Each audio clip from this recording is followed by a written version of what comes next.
You know how critical delegation is to growing your company and freeing yourself up, having more energy, and enjoying your business. We all know that we need to delegate more, but very few of us really delegate exceptionally well. We abdicate as opposed to delegate. We think by telling people what to do, we're actually delegating. I call that drive-by delegation. Delegation requires 4 parts.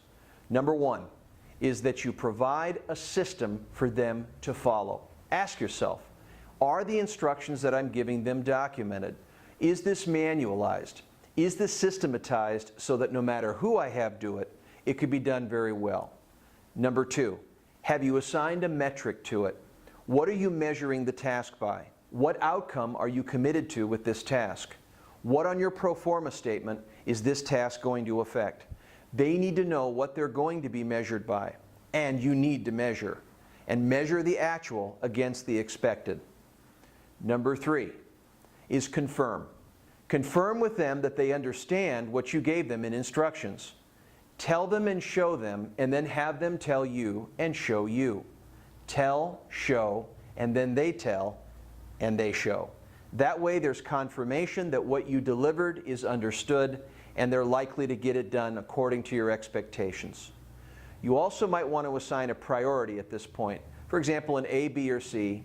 And if it's urgent, tell them that it's urgent. It needs to be done first.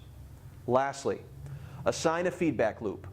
So tell them how you want to be followed up with. I'm going to need this by Thursday at 4 o'clock. Please send me an email. Let me know that it's done. Without a feedback loop, it just goes into nowhere.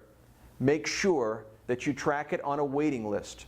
Start a waiting list of all the items that you're relying on other people for.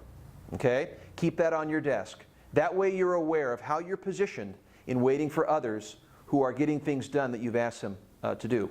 Put a date by the item that you've delegated. That way you know how long it's been, and you know who to hover over, you know how hard to follow up.